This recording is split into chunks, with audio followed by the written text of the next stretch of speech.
ம், உங்களுக்கு ஒரு சின்ன கேள்வி. நீங்கள் முழுமையான சுதந்திரத்தோடு சுயமாக சிந்திப்பதாக நினைக்கிறீர்களா? அதாவது பலரும் அப்படிதான் நினைக்கிறாங்க இல்லையா? ஆமாம். ஒரு சின்ன உதாரணத்தை எடுத்துக்கொள்வோம். நீங்கள் ஒரு ஐஸ்கிரீம் கடைக்கு செல்கிறீர்கள். அங்கே நிறைய சுவைகள் இருக்கின்றன. அதில் உங்களுக்கு மிகவும் பிடித்த சாக்லேட் சுவையை தேர்ந்தெடுக்கிறீர்கள். இது என்னுடைய சொந்த விருப்பம், நான் தான் இதை தேர்ந்தெடுத்தேன் என்று நீங்கள் உறுதியாக நம்பலாம். கண்டிப்பா, அது இயல்பான ஒன்றுதான். ஆனால் உங்கள் மூளை ஏற்கனவே எழுதி வைத்த ஒரு பழைய புரோகிராம் தான் அந்த சாக்லேட் ஐஸ்கிரீமை தேர்ந்தெடுக்கச் செய்தது என்றால் உங்களால் நம்ப முடிகிறதா? ஓ, இது கேட்கவே கொஞ்சம் அதிர்ச்சியாகத்தான் இருக்கிறது. அதான், நீங்கள் சுயமாக முடிவெடுக்கவில்லை, உங்களின் கடந்த கால பழக்க வழக்கங்கள் தான் உங்களுக்கான முடிவை எடுத்தது என்று சொன்னால் அது எவ்வளவு பெரிய விஷயம்.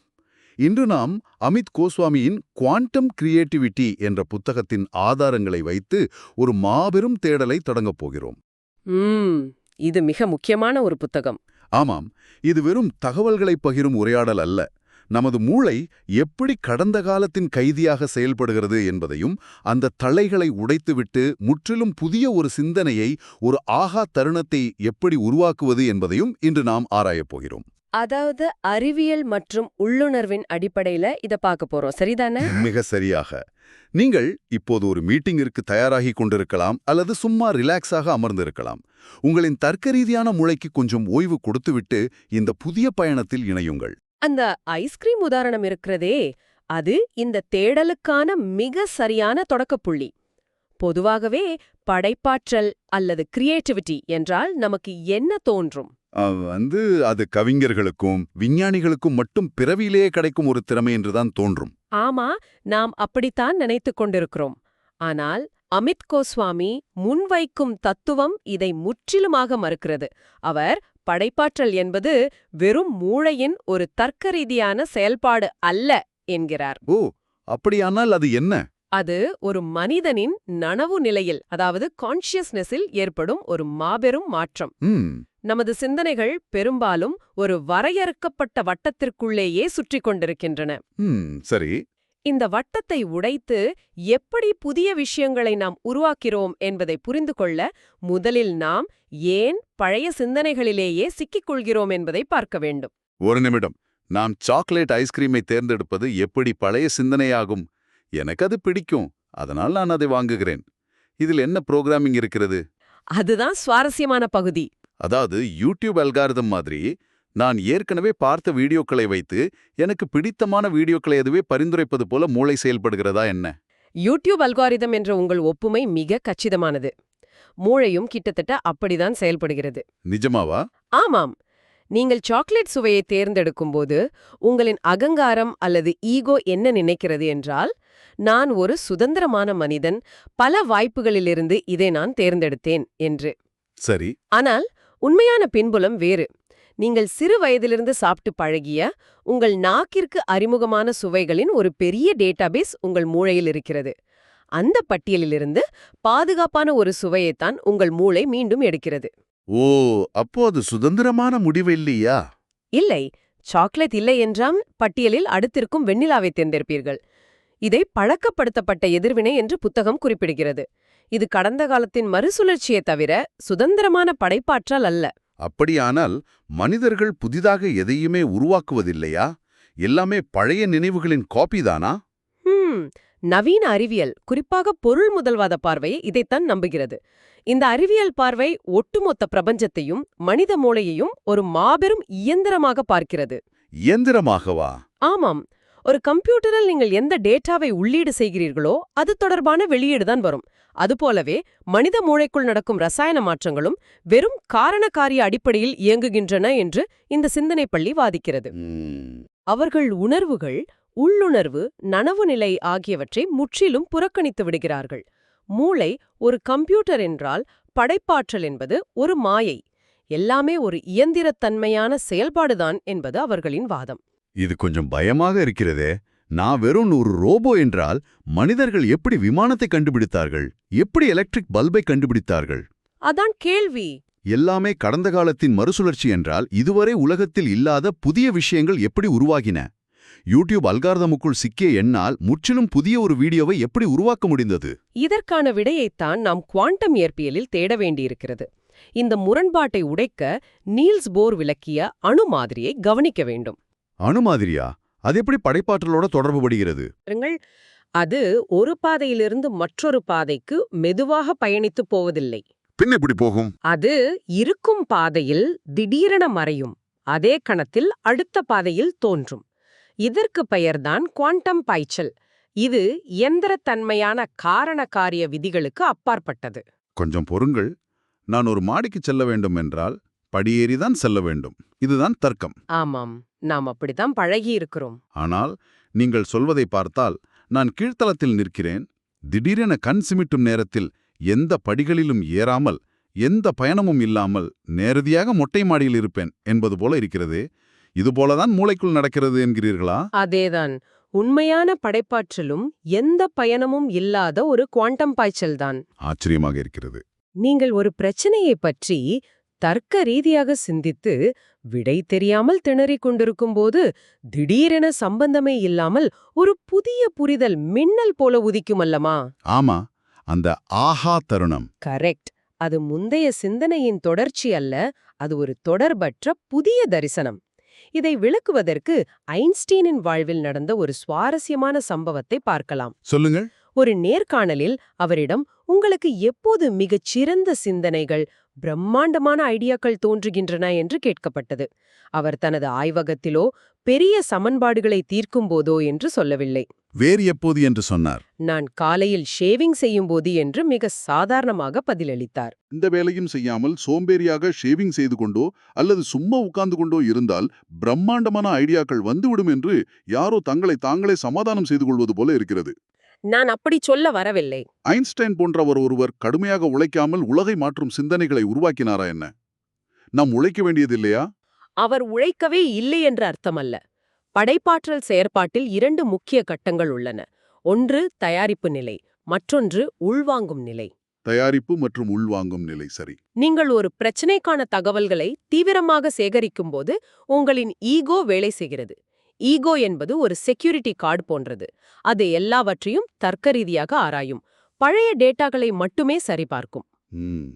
மூளையின் அல்காரிதம் வேலை செய்கிறது. அது ஷேவிங் செய்வது, குளிப்பது போன்ற ஒரு சாதாரண இயந்திரத்தனமான செயலில் ஈடுபடுகிறீர்களோ அப்போது அந்த செக்யூரிட்டி கார்டு தூங்கிவிடுகிறார். தர்க்க ரீதியான கட்டுப்பாடுகள் தளர்த்தப்படுகின்றன இல்லையா? அதான், அந்த அமைதியான நேரத்தில்தான் உங்கள் ஆழ்மனதிலிருந்து குவாண்டம் சுயத்தின் மூலம் புதிய சிந்தனை எந்த தடையுமின்றி மேற்பரப்புக்கு வருகிறது. இதை கேட்கும்போது நம்மை அறியாமலேயே ஒரு ஆச்சரியம் தொற்றிக்கொள்கிறது. இதை கேட்டுக்கொண்டிருக்கும் உங்களுக்கும் இது நிச்சயம் நடந்திருக்கும். கண்டிப்பா நடந்திருக்கும். மணிக்கணக்கில் ஒரு எக்ஸல் ஷீட்டை வைத்துக்கொண்டு ஏதோ ஒரு ஃபார்முலா பிழையாக இருக்கிறதே என்று மண்டையை உடைத்துக் கொண்டிருப்பீர்கள். சலித்துப்போய் லேப்டாப்பை மூடிவிட்டு ஒரு ஷவர் பாத் எடுக்கப் போவீர்கள். தண்ணீர் தலையில் விழும் அந்த வினாடியில் எக்ஸல் ஷீட்டை பற்றி எந்த சிந்தனையும் இல்லாத அந்த நேரத்தில் திடீரென அந்த ஃபார்முலாவுக்கான விடை உங்கள் மூளைக்குள் கிளிக் ஆகும். மிகச் சரியான உதாரணம். ஆனால் இதை நாம் எப்படி ஒரு நடைமுறை செயல்பாடாக மாற்றுவது? எனக்கு ஒவ்வொரு முறையும் ஐடியா தேவைப்படும் போதெல்லாம் நான் ஷேவிங் செய்து கொண்டிருக்க முடியாது. நிச்சயமாக முடியாது. இதற்காகவே புத்தகத்தில் மிக ஆழமான, அதே சமயம் எளிமையான ஒரு தத்துவம் முன்வைக்கப்படுகிறது. அதுதான் 2B 2B 2B. என்னது 2B 2B 2B? இது கேட்பதற்கு ஏதோ ஒரு பழைய ஆங்கில பாப் பாடலின் வரி போல இருக்கிறதே. இது எப்படி ஒரு அறிவியல் தத்துவமாக முடியும்? வார்த்தைகள் வேடிக்கையாக இருக்கலாம், ஆனால் இதன் பின்னணியில் உள்ள உளவியல் மிக ஆழமானது. 2 என்பது ஒரு இலக்கை நோக்கி தீவிரமாக உழைப்பது, தேடுவது, தகவல்களை சேகரிப்பது. சரி, அது தயாரிப்பு நிலை.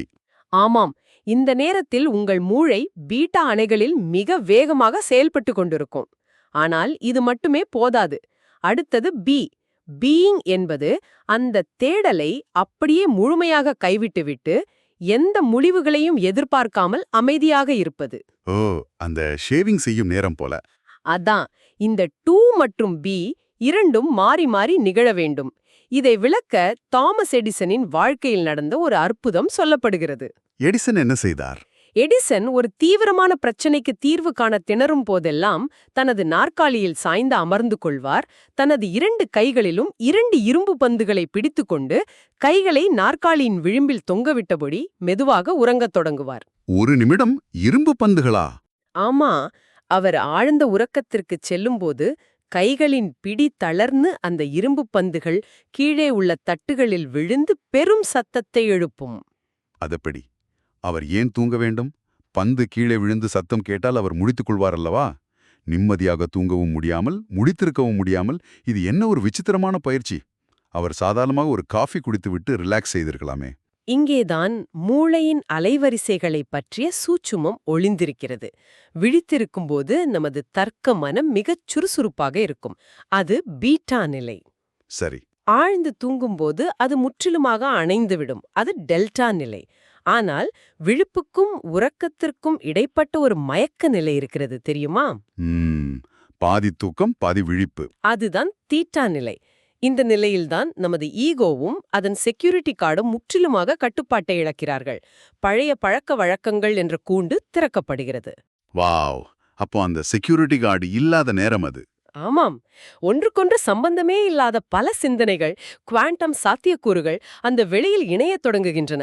பந்து விழும் சத்தத்தில் அவர் சட்டென விழித்தெழும்போது அந்த தீட்டா நிலையில் உருமான முற்றிலும் புதிய ஒரு ஐடியாவை அது டெல்டா தூக்கத்திற்குள் மறைந்து போவதற்கு முன்பாகவே அவர் பிடித்து விடுவார். இது நம்பவே முடியல. தீவிரமான தேடல், அதைத் தொடர்ந்து ஈகோவை முற்றிலுமாக தளர்த்தும் ஒரு ஆழமான அமைதி. அந்த எல்லையற்ற வெறுமையில்தான் பிரபஞ்சம் உங்களுக்கான விடையை தருகிறது.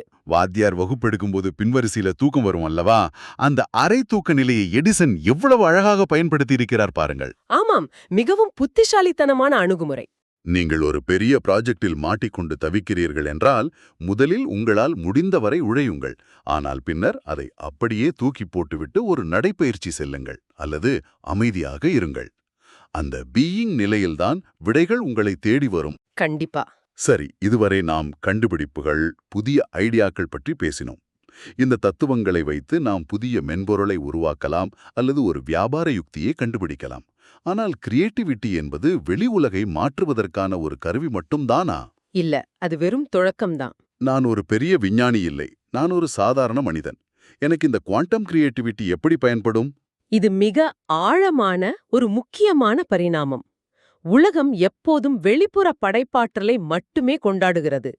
நீங்கள் கண்ணுக்கு தெரியும்படி ஒரு பொருளை உருவாக்கினால், ஓவியம் வரைந்தால்தான் சமூகம் உங்களை படைப்பாளி என்று ஏற்கும். ஆமாம், அதுதான் சமூகத்தின் அளவுகோல். ஆனால் அமித் கோஸ்வாமி சுட்டிக்காட்டும் மற்றொரு பெரும் சக்தி அகப்படைப்பாற்றல், அதாவது சுயமாற்றம். ஒரு மென்பொருளை உருவாக்குவதை விட ஒரு மனிதன் தனது பழைய பழக்கவழக்கங்கள், அகங்காரம், முன்முடிவுகள் ஆகியவற்றிலிருந்து விடுபட்டு தன்னைத்தானே முற்றிலும் புதிய ஒரு கோணத்தில் உணர்ந்து மாறுவது இருக்கிறதே, அதுதான் மாபெரும் படைப்பாற்றல். அகப்படைப்பாற்றல் தன்னைத்தானே முழுமையாக மாற்றுவதா? இது ஏதோ ஆன்மீக வகுப்பில் சொல்வது போல இருக்கிறதே. இதற்கு என்ன அர்த்தம்? ஒரு மனிதன் தன்னையே எப்படி படைக்க முடியும்? ரவீந்திரநாத் தாகூரின் வாழ்வில் நடந்த ஒரு குழந்தை பருவ நிகழ்வை நாம் இதற்கு உதாரணமாக பார்க்கலாம். சொல்லுங்கள். சிறுவனாக இருந்த தாகூர் ஒரு நாள் தன் பாடப்புத்தகத்தில் மழை பெய்கிறது, இலைகள் நடுங்குகின்றன என்ற வரியை படித்தார். சரி, இது சாதாரண ஒரு வாக்கியம்தானே? ஆமா, சாதாரண ஒரு மாணவனுக்கு அது மனப்பாடம் செய்து தேர்வில் எழுத வேண்டிய ஒரு தகவல் மட்டுமே. ஆனால் தாகூருக்கு என்ன நடந்தது தெரியுமா?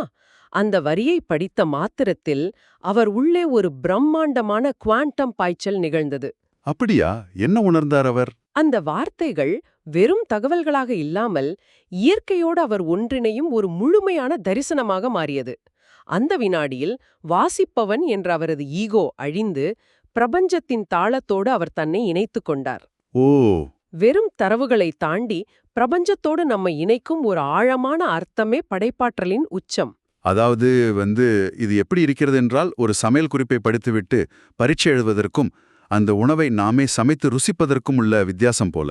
மிக அருமையான ஒப்பீடு. தாகூர் மழையை பற்றி படிக்கவில்லை. அந்த வினாடியில் அவர் மழையாகவே மாறிவிட்டார். அகப்படைப்பாற்றல் என்பது நாம் உலகை எப்படி பார்க்கிறோம் என்ற நமது லென்ஸையே மாற்றிவிடுகிறதல்லவா? சரியாகச் சொன்னீர்கள். நமது சமூகம் பெரும்பாலும் சமையல் குறிப்புகளை மனப்பாடம் செய்வதை மட்டுமே ஊக்கப்படுத்துகிறது. ஆனால் அகப்படைப்பாற்றல் என்பது நமது ஈகோவின் பிடியிலிருந்து விடுபட்டு எல்லையில்லாத ஒரு அன்பையோ கருணையையோ அல்லது முழுமையையோ நேரில் உணரும் ஒரு பயணமாகும். நான் இன்னார், என்னுடைய வேலை இது, என்னுடைய வருமானம் இது, என்னுடைய கடந்த கால காயங்கள் இவை என்று நம்மை நாமே ஒரு சின்ன பெட்டிக்குள்ள அடைத்து வைத்திருக்கிறோம். அந்த பெட்டியை உடைத்து எல்லையற்ற குவாண்டம் சுயமாக மாறுவதே அகப்படைப்பாற்றல். சரி, இதெல்லாம் கேட்க மிகச் சிறப்பாக இருக்கிறது. ஆனா நடைமுறையில் நான் இதை எப்படி செய்வது?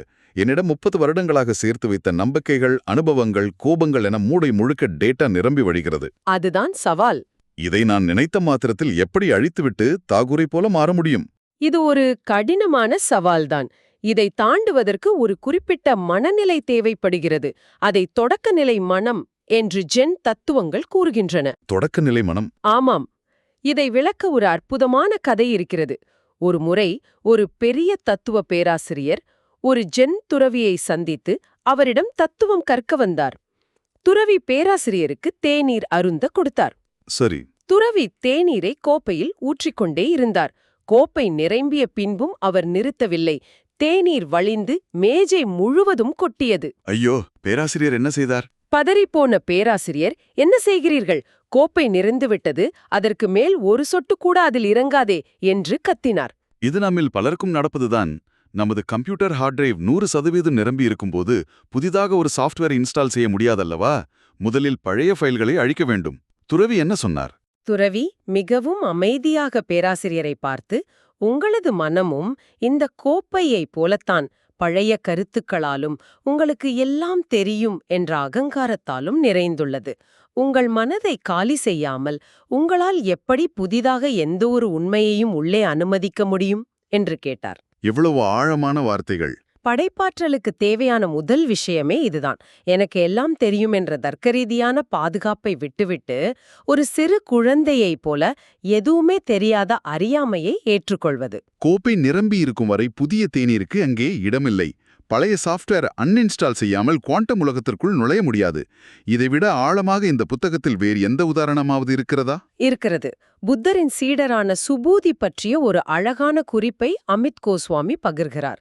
சுபூதி ஒரு நாள் மரத்தடியில் எவ்வித சிந்தனையும் இன்றி முழுமையான மௌனத்தில் தியானத்தில் அமர்ந்திருந்தார். அப்போது வானத்திலிருந்து அவர் மீது மலர்கள் பொழிந்தனவாம். பிரபஞ்ச குரல்கள் அவரிடம், சுபூதி, உங்களின் ஆழமான மௌனத்தை பாராட்டுகிறோம், அதற்காகவே இந்த மலர்கள் என்றன. சரி, சுபூதி என்ன சொன்னார்? சுபூதிக்கு ஒன்றும் புரியவில்லை. அவர் ஆச்சரியத்தோடு, நான் எந்த வார்த்தையும் பேசவில்லையே, எந்த பெரிய தத்துவத்தையும் யாருக்கும் போதிக்கவில்லையே, பின் எதற்கு இந்த பாராட்டு என்றார். அவர் எதுவும் செய்யாதபோது பிரபஞ்சம் ஏன் அவரை பாராட்ட வேண்டும்? அதற்கு குரல்கள் அளித்த பதில்தான் இந்த ஒட்டுமொத்த புத்தகத்தின் சாராம்சம். நீங்கள் உண்மையான மௌனத்தில் இருந்தீர்கள், நாங்களும் எந்த வார்த்தையும் இல்லாமல் அதை கேட்டோம். இதுவே உண்மையான வெறுமை என்றன அந்த குரல்கள். உண்மையான வெறுமை? ஆமாம். சுபூதியின் மௌனம் என்பது வெறும் வார்த்தைகளை பேசாமல் இருப்பதல்ல. அது தனது கடந்த கால தரவுகளை வைத்து நிகழ்காலத்தை மதிப்பிடாத ஒரு நிலை. எந்த ஒரு முன்முடிவும் இல்லாமல் தனது ஈகோவை முழுமையாக கைவிட்ட ஒரு வெறுமை நிலை. அந்த முழுமையான வெறுமையில்தான் குவாண்டம் சாத்திய கூறுகள் மலர்களாக பொழிகின்றன. எவ்வளவு ஆழமான பயணம் இது! நாம் இப்போது ஒரு மிக முக்கியமான கட்டத்தை அடைந்திருக்கிறோம். இந்த ஆழமான தேடலின் சாராம்சத்தை நாம் இப்படி புரிந்து கொள்ளலாம். படைப்பாற்றல் என்பது கடுமையாக உழைத்து மூளையை சோர்வடைய செய்வதல்ல. அது ஒரு உயர்ந்த விழிப்புணர்வு நிலை. சரியாகச் சொன்னீர்கள். நாம் காலங்காலமாக பழகிப்போன பழக்க வழக்கங்கள், பயங்கள் என்ற யூடியூப் அல்காரிதமை உடைத்துவிட்டு குவாண்டம் சாத்திய கூறுகளின் எல்லையற்ற பிரபஞ்சத்தில் நாம் வைக்கும் ஒரு மாபெரும் பாய்ச்சல்தான் உண்மையான படைப்பாற்றல். முற்றிலுமாக உண்மை. தர்க்கம் தேவையற்றது என்று நாம் கூறவில்லை. டூயிங் எனப்படும் தேடலும் தர்க்கமும் தேவை. ஆனால் அது ஒரு கட்டத்தோடு முடிந்துவிட வேண்டும். அதன் பிறகு பீயிங் எனப்படும் அமைதிக்கு நாம் இடம் கொடுக்க வேண்டும். ஆமா. நம்மில் பலருக்கும் டூயிங் தெரியும், ஆனால் பீயிங் தெரியாது. இரண்டிற்கும் இடையிலான சமநிலையே பிரம்மாண்டமான சிந்தனைகளை உருவாக்கும். இதை கேட்டுக்கொண்டிருக்கும் உங்களுக்கு நான் ஒன்று சொல்லத் தோன்றுகிறது. இந்த குவாண்டம் பாய்ச்சலை நிகழ்த்த நீங்கள் பெரிய விஞ்ஞானியாகவோ கலைஞராகவோ இருக்க வேண்டியதில்லை. நிச்சயமா இல்ல. உங்களின் அன்றாட வாழ்வில் நீங்கள் பார்க்கும் வேலையில், உங்கள் உறவுகளில் இந்த நிதானத்தை நீங்கள் பயிற்சி செய்யலாம். ஒரு பிரச்சனை வந்தால் உடனடியாக உங்கள் பழைய அனுபவங்களை வைத்து ஒரு முடிவுக்கு வராமல் அந்த பிரச்சனையை புதிதாக பார்க்கும் தொடக்கநிலை மனதோடு அணுகி பாருங்கள். அந்த சிறிய இடைவெளியில் உங்கள் வாழ்க்கை ஒட்டுமொத்தமாக மாறலாம். அந்த மாற்றம்தான் உண்மையான படைப்பாற்றல். இன்று நாம் விடைபெறுவதற்கு முன் இந்த கேள்வியை கொஞ்சம் ஆழமாக சிந்தித்துப் பாருங்கள். உங்களின் அடுத்த மாபெரும் வெற்றி அல்லது நீங்கள் இத்தனை காலமாக தேடிக் கொண்டிருக்கும் அந்த அற்புதமான தீர்வு நீங்கள் புதிதாக ஒன்றை கற்றுக்கொள்வதில் இல்லை, மாறாக நீங்கள் இதுவரை உறுதியாக நம்பிக்கொண்டிருக்கும் அனைத்தையும் மறப்பதிலோ அல்லது முற்றிலுமாக கைவிடுவதிலோ ஒளிந்திருக்கலாம் அல்லவா? உங்களின் அந்த பாதுகாப்பான அறிவின் எல்லையிலிருந்து பாய்ந்து அறியாமை என்னும் இருண்ட ஆனால் எல்லையற்ற சாத்தியங்கள் கொண்ட வெளிக்குள் நுழைய நீங்கள் தயாராக இருக்கிறீர்களா?